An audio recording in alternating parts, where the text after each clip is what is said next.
Welcome to this webinar.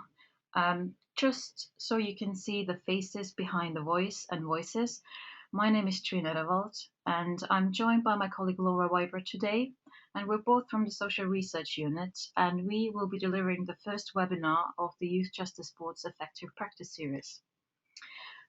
We are a small charity located in Dartington, and we advocate the use of evidence of what works in designing and delivering services for children and families.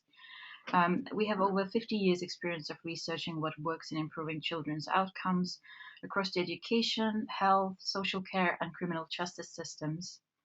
And we've been commissioned by the Youth Justice Board as independent experts to deliver this series of webinars. Now, before we move on, I'd like to touch upon a few housekeeping rules. First, we would like to assure you that you are all on listen-only mode and we cannot hear you. So feel free to provide a live commentary on your side of the screen if you wish. As far as we're concerned, you have been muted. For those of you for whom this may be the first webinar they attend, the webinar itself should last about an hour, and you should all have a question and answer box in the control panel on the right-hand side of your screen where you can type in your questions or comments as we're going through. So if you have any questions or any comments, by all means use that box. If you run into any technical problems during the webinar, you can try getting our attention by clicking on the Hands Up button, which you can find on the left-hand tab of your control panel. Now let's do some testing to make sure that you all can hear us and have found the hands up button on your control panel. I'd like you to press that button now. Excellent, I can see hands coming up. Okay, that's great.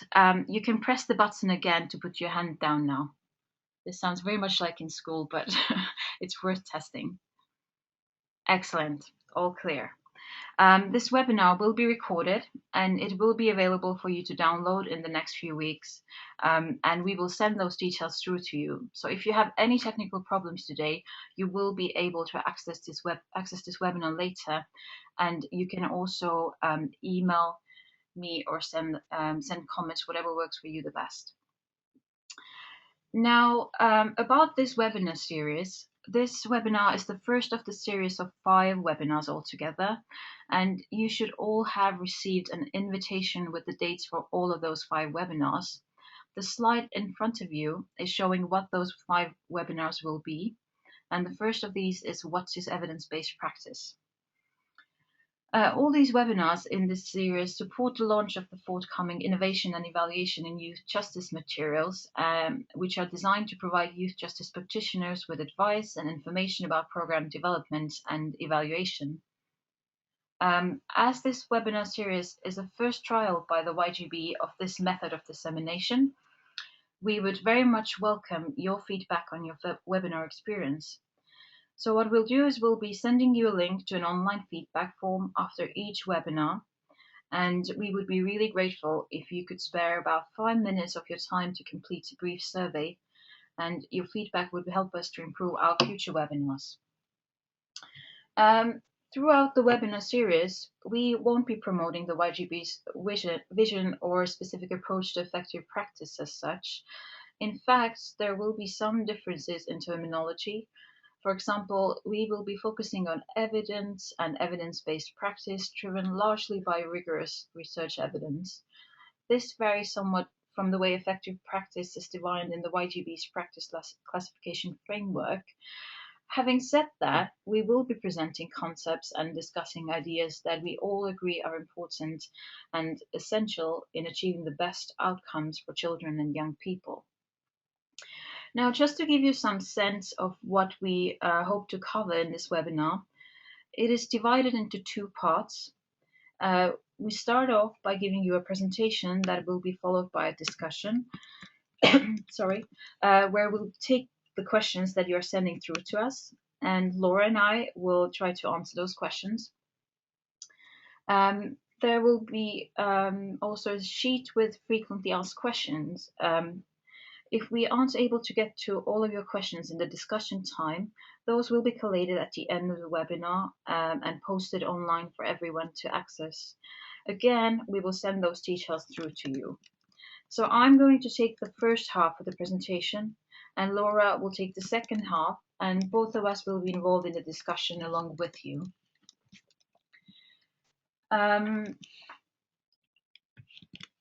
Each of us sees dubious evidence every day. New diet pills melt fat away. Miracle creams beat the science of aging. 2-day course shows you how to make your first million. While some people will always give way to wishful thinking, most of us are actually skeptical about such claims. We're intuitively aware that the evidence isn't reliable. What we want to know is where are the independent facts to prove that those who take the advice are likely to lose weight, look younger, or get rich quick. When it comes to thinking about claims made about how to reduce youth offending and antisocial behavior, we need to be equally skeptical. So what types of information can give us the confidence we need to trust claims about such interventions? This is where evidence comes in. We will use the word evidence again and again throughout this and future webinars. And what do we mean by evidence? In everyday life, the evidence refers to a proof of something being true. It can be looked at as something that supports a certain theory, for example. If we imagine a crime scene where we find the smoking gun and bullet, then the gun and bullet are our evidence. And this evidence supports our theory that the victim was killed by gunshot. Now, in the context of our webinars, we talk about research evidence. More specifically, we talk about the best available scientific evidence that enables researchers, practitioners, and policymakers to decide whether or not a prevention program or a practice or a policy is actually achieving the outcomes it aims to. Simply put, we talk about whether a program, practice, or policy works or not. And in crime prevention, such research evidence comes from studies that look at what works the best in causing a lower number of crimes to occur in the future. The more rigorous a study's research design and execution, the more compelling the evidence. A good example of research evidence informing practitioners and policymakers is the story of Scare Straight that many of you are probably familiar with. The program is quite simple. Young offenders are taken on organized visits to adult prisons to speak to inmates who try to scare them off of a life of crime. Both educational and confrontational, it appeals to advocates of a tough on crime approach. In theory, the program acts as a deterrent. Young people will not want to end up in prison once they've seen how bad it is. In practice, the opposite happens. There are several high-quality experimental studies that have found that young people who participate in Scare Straight are actually more likely to reoffend than similar peers who don't get the program. So, although cheap on the face of it, the long-term costs are actually higher in fact than doing nothing at all. Another simple example of using research evidence in crime prevention is hotspot policing. This is where police enforcement efforts are concentrated on crime hotspots rather than spread thinly across the urban landscape. Research evidence from multiple high-quality experimental studies has shown that focused police actions can prevent crime and disorder in crime hotspots. So why is evidence important? Evidence matters for at least 3 reasons. As you could see from the previous examples, evidence matters because it informs us about whether something works or not, or which course of action is the best one to take. Evidence from good quality research is one of many influences on policy and practice. For example, the YJB's practice classification framework applies evidence to determine whether a program or practice delivers the results as intended. Evidence also matters because we face a choice each time we set up a new project or intervention. We can start at the drawing board and design from scratch, or we can look to the evidence and benefit from the work of others. Lastly, evidence matters because we should never say job done.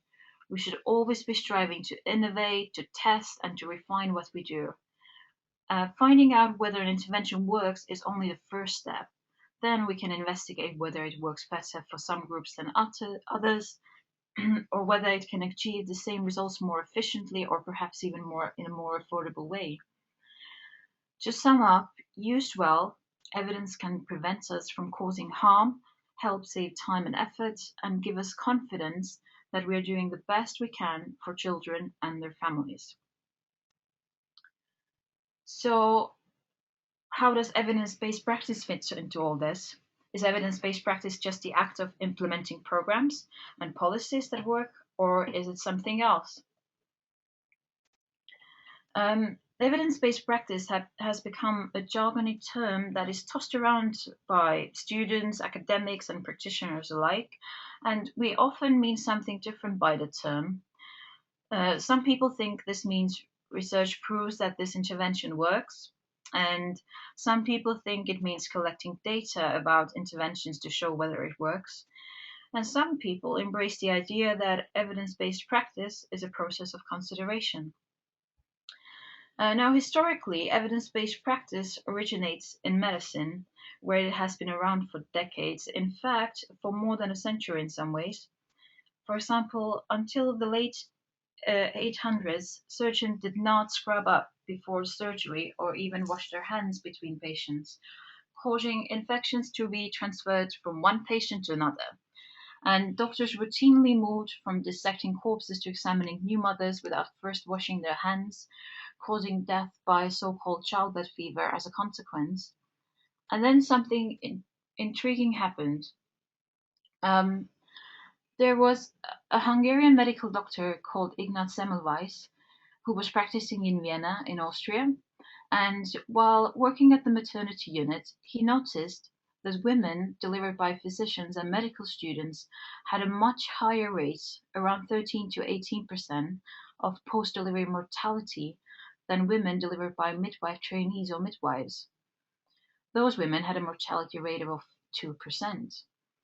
Dr. Semmelweis concluded that the higher rates of infections in women delivered by physicians and medical students were associated with the handling of corpses during the autopsies before attending the pregnant women. Then something rather extraordinary happened that was very unusual at the time. He made medical students and physicians wash their hands. He initiated a mandatory hand washing policy for them, and in a controlled trial using a chloride of lime solution, the mortality rates among women delivered by physicians and medical students fell to the same level as among women delivered by midwives. It went down to 2%. Later, he started washing the medical instruments, and the rate decreased even more. It went down to about 1%. However, it wasn't until 1992 when a medical group at a Canadian university first introduced the term evidence-based practice the way we know it. At its heart, it is an approach to practice that involves integrating three components into the decision-making process to improve client well-being. And these components are the best available research evidence, client values and preferences, and the practitioner's professional expertise. Now, in youth justice, the process of evidence-based practice might look something like this. First, we identify what is our client's problem that needs to be addressed. For example, we work with a 14-year-old young offender who has serious problems with anger management. Second, we turn to the evidence and find out what methods would work best to improve the young offender's anger management skills. As a result of this, we may identify 3 different programs that could potentially help. Third, taking into account the young offender's preferences, their environment, culture, and values, we decide which one of these 3 programs is most suitable for this particular young person.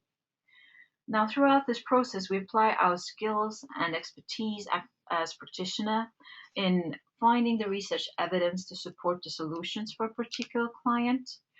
assessing the quality of research, whether something works or not, and taking into account client preferences, and also reflects on what we have learned throughout this process. Now, as you can see, applying evidence-based practice is really a learning process for you as a practitioner. The evidence by itself does not make a decision for you, but it can help to support the process of working with your client and making the best possible decision for the client. So, we have looked at what is research evidence and what would evidence-based practice look like in everyday work with individual clients. But how does this fit into our national and local context? On that note, I'm handing over to my colleague Laura for the second half of our presentation. Laura, the microphone is all yours. Thank you, Trine. So, everyone knows the current economic climate is grim, but even so, evidence-based interventions are attracting interest from some influential opinion formers. The careful management of public money is always important, but with less money in the public and voluntary sectors, the need to use interventions that work and are good value for money is more pressing than ever. Several recent reviews commissioned by government have forcefully recommended that policy draw more heavily on evidence. The 2011 review, Early Intervention, The Next Steps, by Graham Allen MP, urged the government to harness the best methodology and science available in order to promote the wider use of proven early intervention programs. Then, in 2012, Cabinet Secretary Sir Jeremy Heywood wrote an open letter to all civil servants. It quotes that ministers should continue to look to the civil service for strong, objective, evidence-based and impartial policy advice on the issues that the country is facing. Another example is the Magenta Book of central government guidance for Whitehall departments on best practice in evaluation. It strongly advocates evaluation designs that use comparison groups, especially randomized controlled trials. Now, you've probably all heard of Family Nurse Partnership. The Department of Health has given this intervention a strong backing, another sign of government commitment to evidence. FNP was introduced under the Labour government, but the coalition continued to support it and introduced an aggressive plan for its expansion. There is a push to make the public sector more accountable for the impact it has on people's lives. Experiments are underway with payment by results in various settings. Just as the name implies, payment is linked to a result that is achieved. That result could, for example, be a decrease in reoffending, an improvement in reading, or reduced levels of obesity. Finally, although small compared to the total amount spent on children, the Big Lottery Fund has recently injected £25 million through its Realising Ambition initiative into programmes to prevent young people from getting involved with crime. Several of these investments are in established evidence-based programmes, but others are promising programmes looking to improve the quality of their evidence.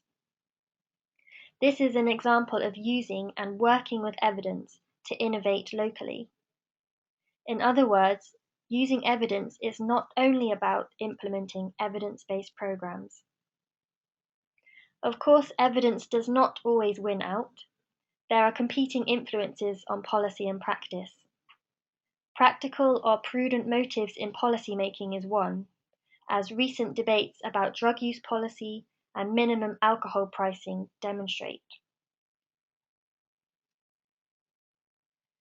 There is also some resistance from practitioners, perhaps not to the idea of evidence per se, but to how evidence-based practice is manifested. Some practitioners worry that evidence-based interventions stifle innovation and restrict professional discretion, that it turns practitioners into robots.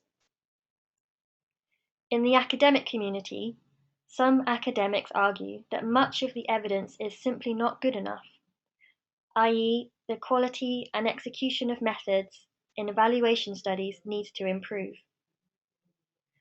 Other academics question the entire evidence-based paradigm, arguing that it takes an unduly narrow view of how to work out what works.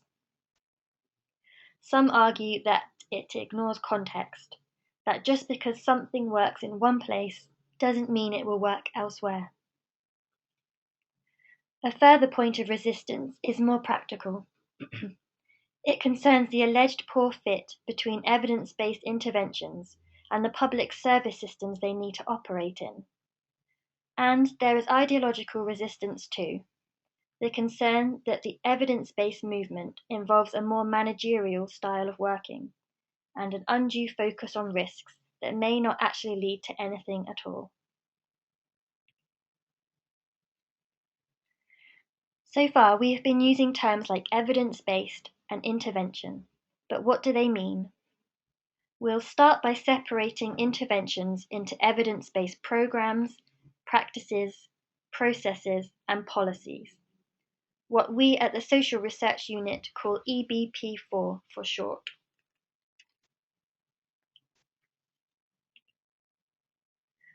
By programs, we mean discrete, organized packages of practices, often spelled out in guidance that explains what should be delivered to whom, when, why, how, and in what order. That guidance often takes the form of a manual, just like we have manuals in other walks of life. Several programs are well known in youth justice. For example, functional family therapy is a family therapy intervention. It targets young people aged 11 to 18 who are at risk of delinquency, violence, substance use, or disruptive behavior disorders. Families receive 30 hours of therapy over about 3 months. The therapy is based on family systems and behavioral theories. Kids also get support system services, such as remedial education, job training and placement, and school placement. Another example is multisystemic therapy, which is an intensive in-home program. It promotes the parents' ability to monitor and discipline their children, and replaces deviant peer relationships with pro-social friendships. It is targeted at adolescents aged 12 to 17 who have a history of arrest. It usually involves about 60 hours of contact over 4 months, but this depends on the young person's needs. These are both targeted programs. They focus on the groups that are most at risk of poor outcomes. Other programs can be universal. They are designed to reach an entire population, regardless of need or risk.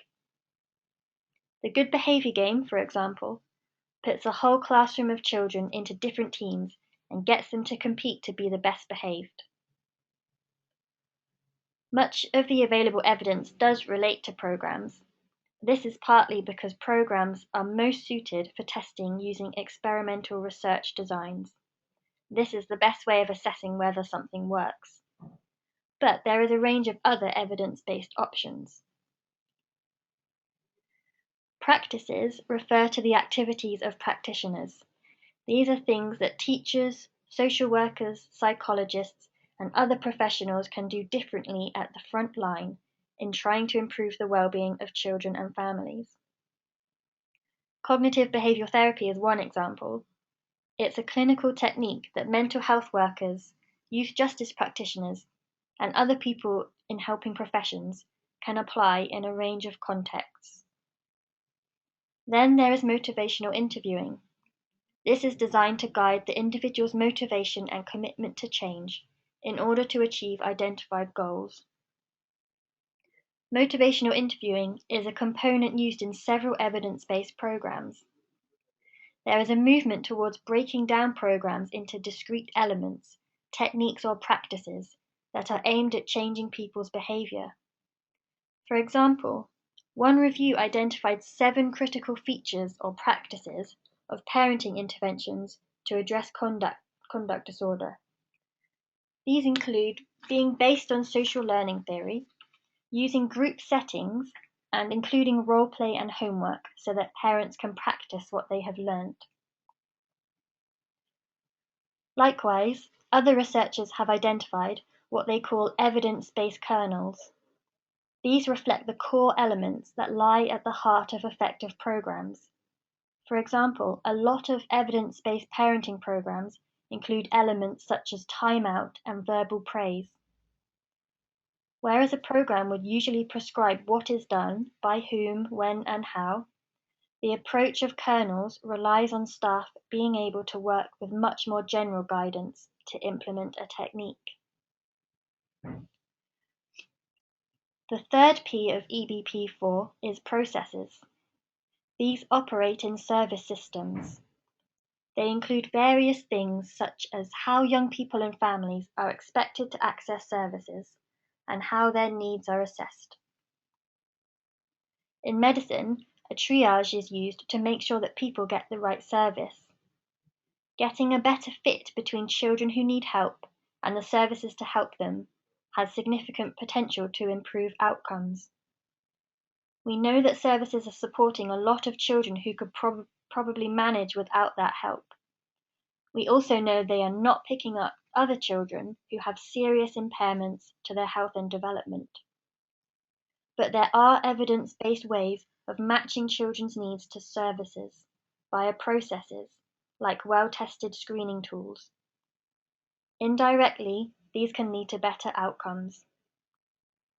For example, in brief family checkup, psychologists gather a small amount of screening information from parents who are invited into schools for a checkup. The data is quickly packaged by a computer into a series of charts, and these show each family how they are doing in terms of their parenting, and how their children are doing in terms of their development. The psychologists do little more than share the charts with the parents and give them some advice, like spend more time reading to your child, or try to ignore bad behavior and reward the good.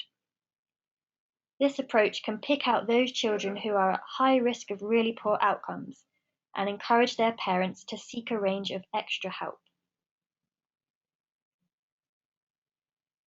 Lastly, policies refer to a course of action or inaction decided by policymakers to shape how people behave. For example, banning smoking in public places, making it compulsory to wear seatbelts, or minimum alcohol pricing. Of course, not every program that claims to improve children's lives deserves to be called evidence-based. Of the hundreds of programs that say they benefit children, only a relatively small number are rooted in solid research. So how do we tell the difference between a good program that will meet the needs of young people and families we support, and one that is making unsubstantiated claims?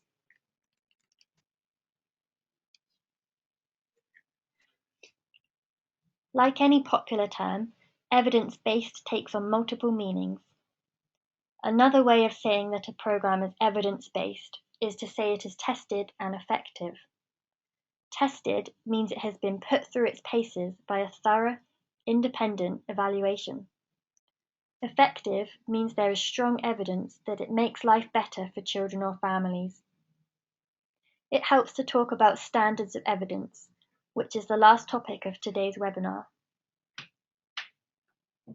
We have standards in many walks of life, standards of hygiene in restaurants, standards of quality in manufacturing, standards of proficiency for cyclists and drivers.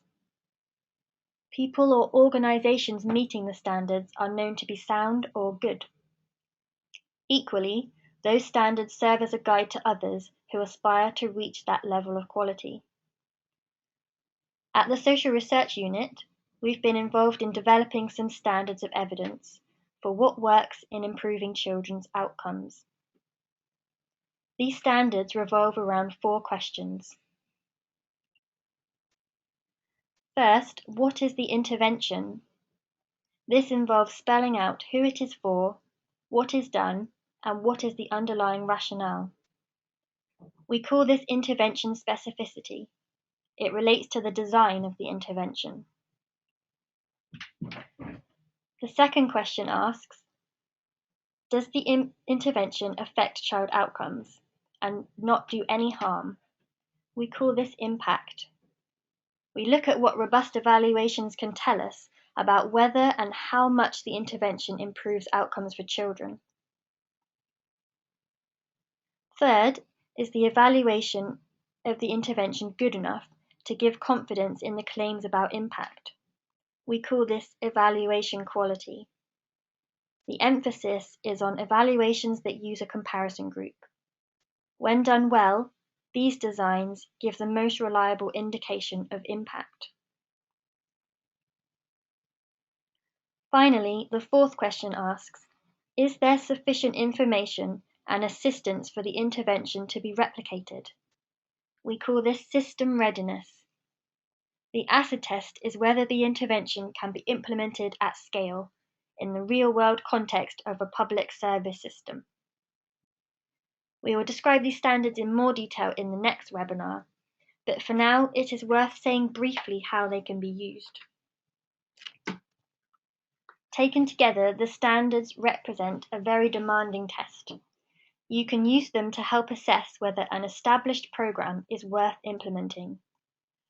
You can also use the standards if you are designing a new intervention. Thinking about how these standards might apply to your own work will benefit all organizations with a long-term ambition of moving their work further along what we call the innovation to impact pipeline.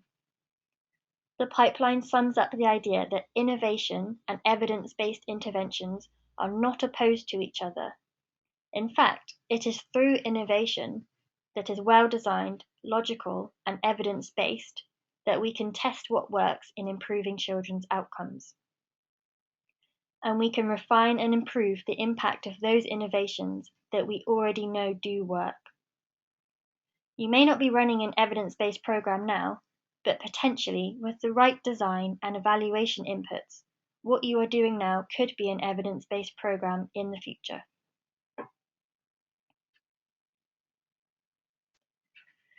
So that brings our input on what is evidence-based practice to a close.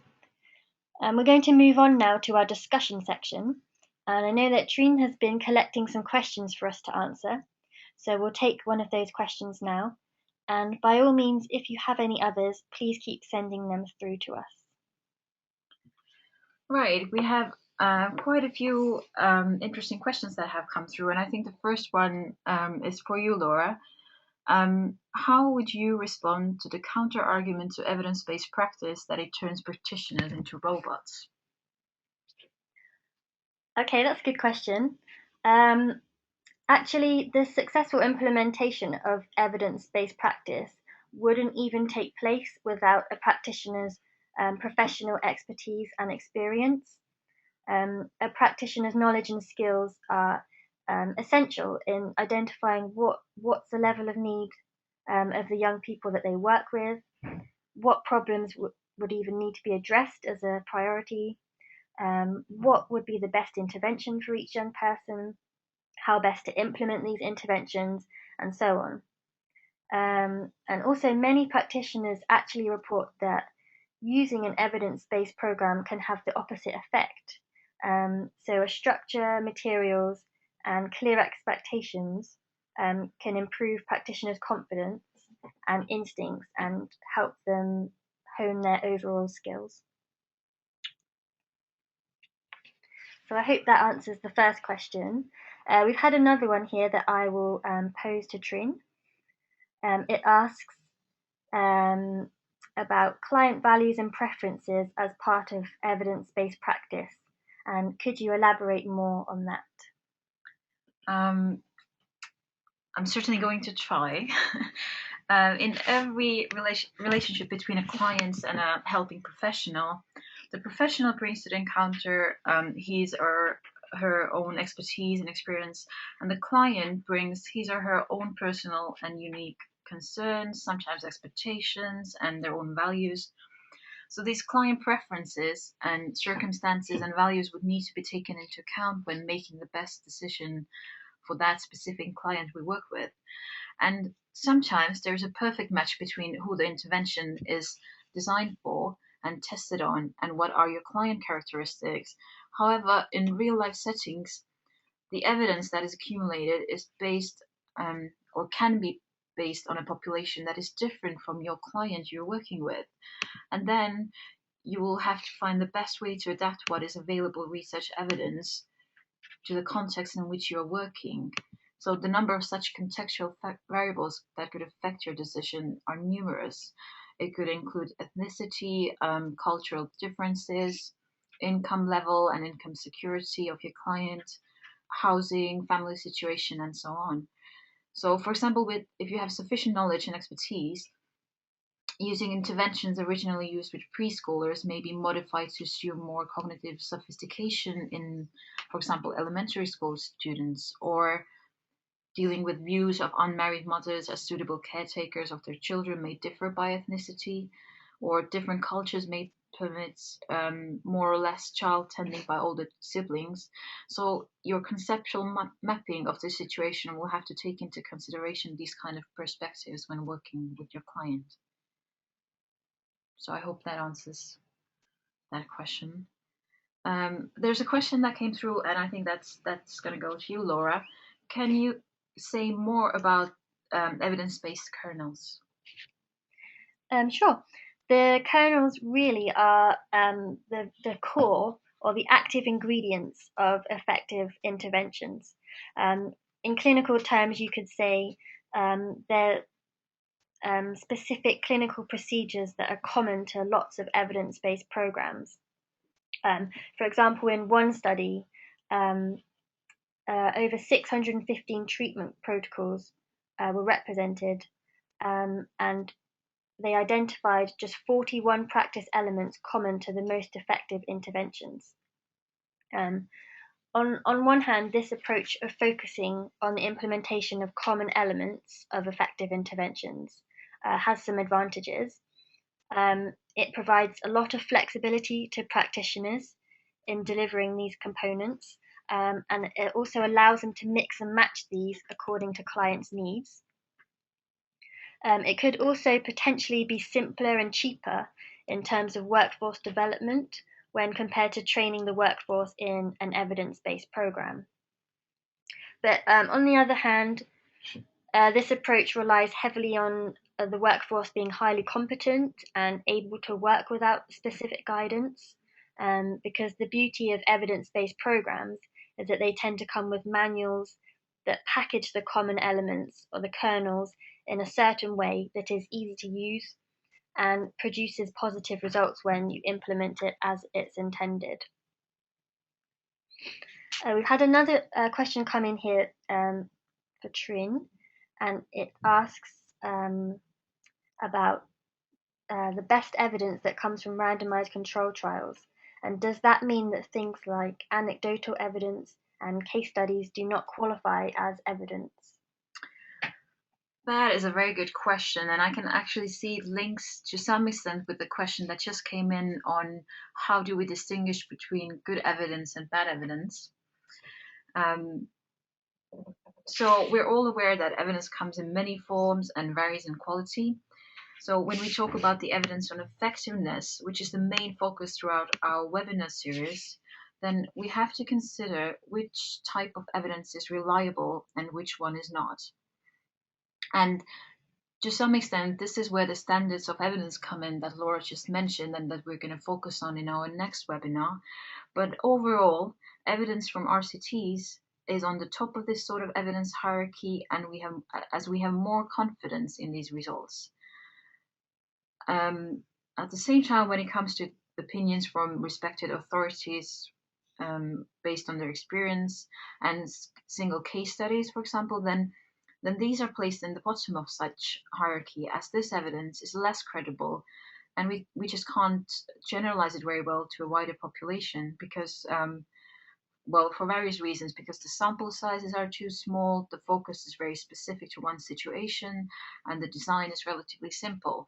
So it is really about which research designs are reliable and the results can be generalized to the populations we work with.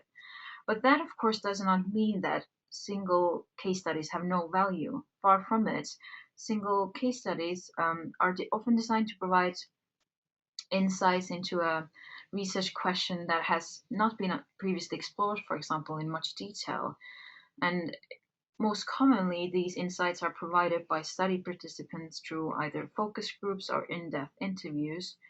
And these sort of single case studies can be extremely valuable in developing new theories. Um, this is the sort of evidence that encourages us to think outside the box. Its purpose is very different from quantitative research. So, a single case study is not meant to be as academically rigorous as possible. It's more about the sort of study serving as means of exploration and insight into a new topic area.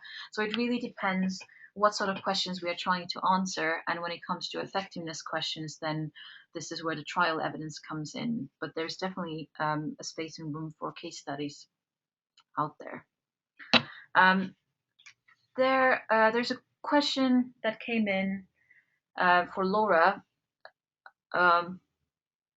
Or I mean, Laura could take this one on perhaps. Are there other programs or practices similar to Scared Straight that have been shown to be either harmful or ineffective? Yes, there are. There are actually quite a few examples of ineffective interventions in crime prevention. One example of this kind of intervention would be correctional boot camps that are very popular in the US and less so in mainland Europe. These are interventions where young offenders are required to follow a rigorous daily schedule of activities, including drill and ceremony, physical training. It's similar to that of a military boot camp. But a systematic review that was published and included, I think, about 40 studies, it showed that overall there was no difference between kids who went to boot camps compared to the ones who did not in terms of reoffending. Another example might be electronic monitoring of offenders.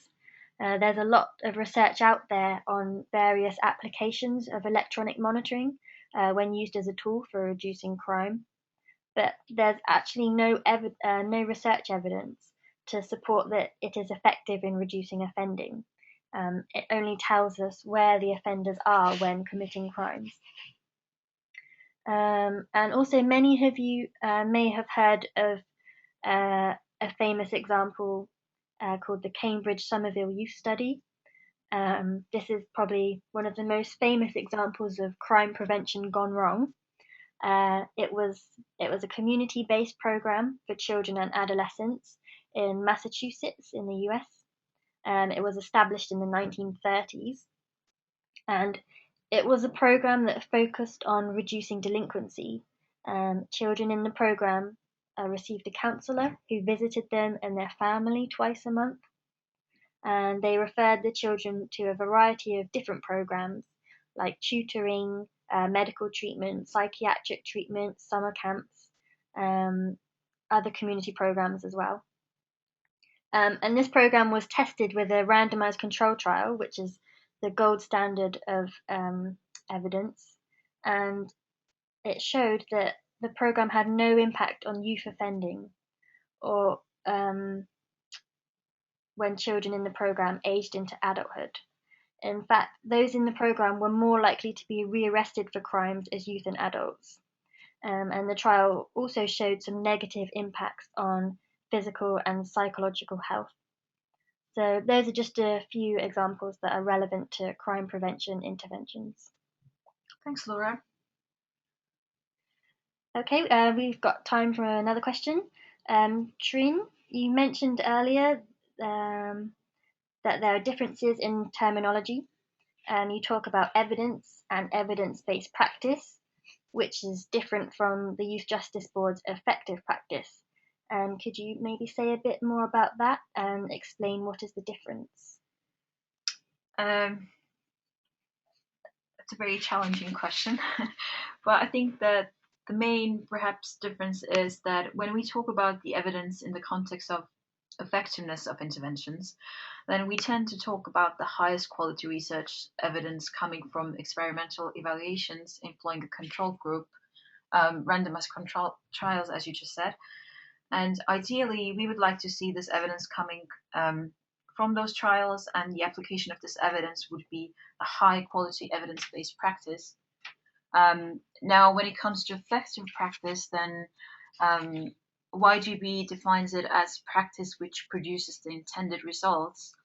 And conceptually, this is not really different from evidence-based practice, but it is somewhat broader and does not recognize just practice at the top end with rigorous evaluation, but also perhaps smaller programs and examples of practice that are evaluated to a lesser degree. So I think that's where the main difference lies.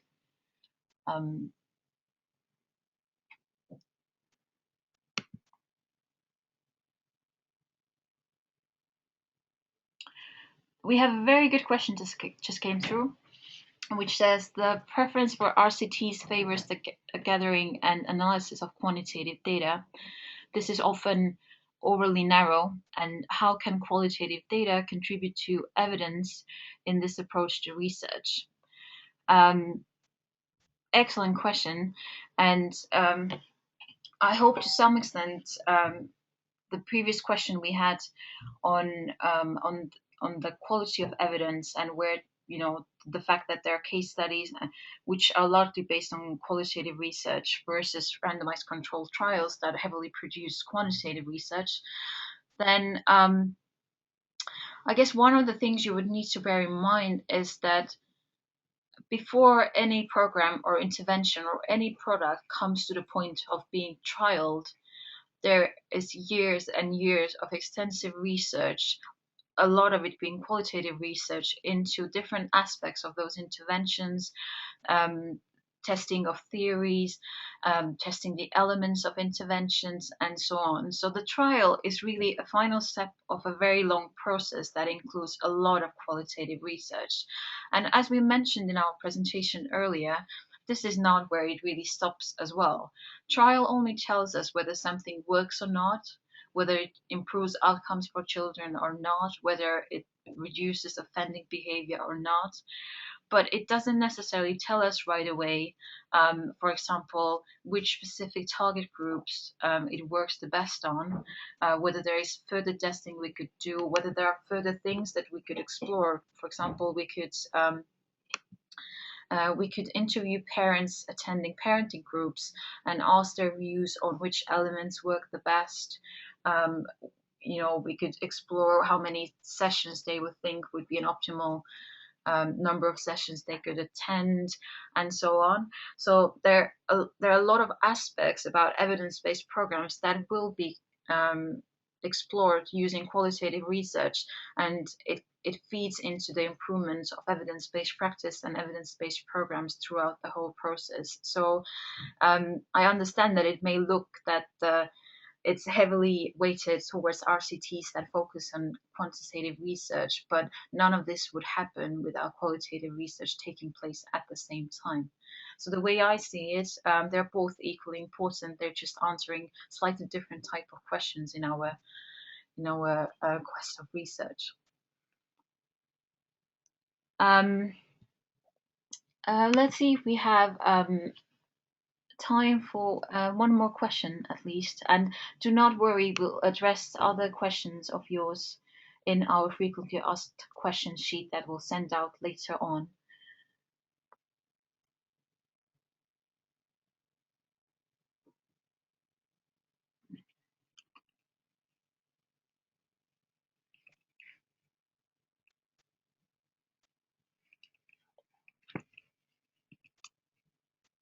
Okay,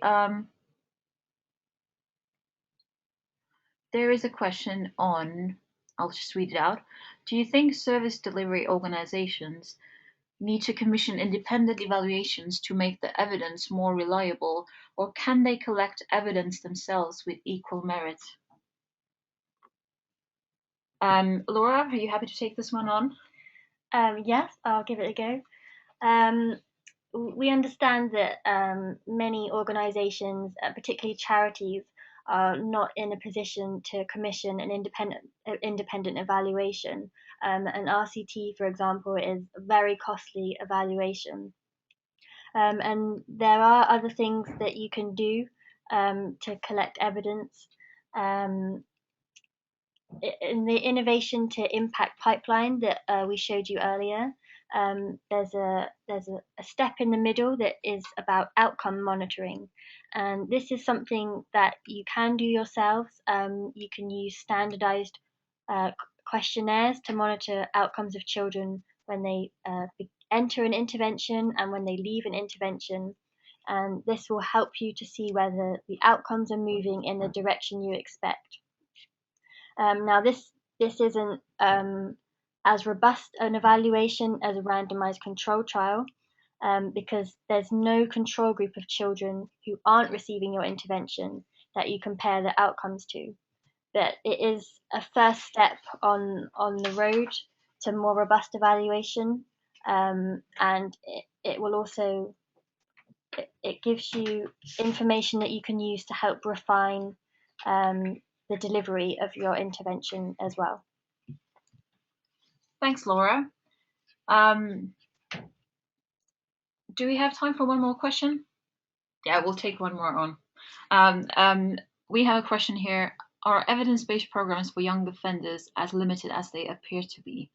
I guess this is where the limitations of online webinars come about. We cannot clarify what is meant by limitations, but I guess our answer would be that evidence-based programs often do what they're set out to do, what they're designed to do, and there is only that much you can cram into one program. So it is often easier and more efficient to capture a certain number of factors that you want to affect with the intervention, and then hopefully a positive improvement comes about.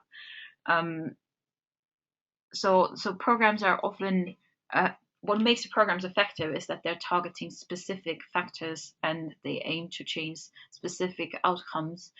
So they probably won't change the world, but they will do something that they set out to do. But obviously, this is not to say that evidence-based programs come without any limitations. There are certainly things that could be improved, and there are certainly things they won't do. And we're hoping to cover a lot of this in our next webinar in a 2 weeks' time. So we hope you'll be able to join us and throw some more questions at us at our next webinar. Thank you everyone for joining us today. Thank you for your attention and all your questions that you sent through. There are more questions that we're gonna work through as we go along, and we'll make them available online. We have now reached the end of our webinar, and hopefully this webinar experience has allowed us to take some nourishing food for thought and reflection with us. As we said, this was our first webinar of the series of 5 webinars, and we certainly want to encourage you to provide us feedback on today's webinar on evidence-based practice through our online feedback form. You will be receiving a link to the form in our follow-up email. And as you probably know, each webinar complements and extends the previous one. So therefore, we are really inviting you to join us at our next webinar on evidence-based programs that will take place on Wednesday, 17th of April. So we hope to meet you again in 2 weeks' time. Thank you.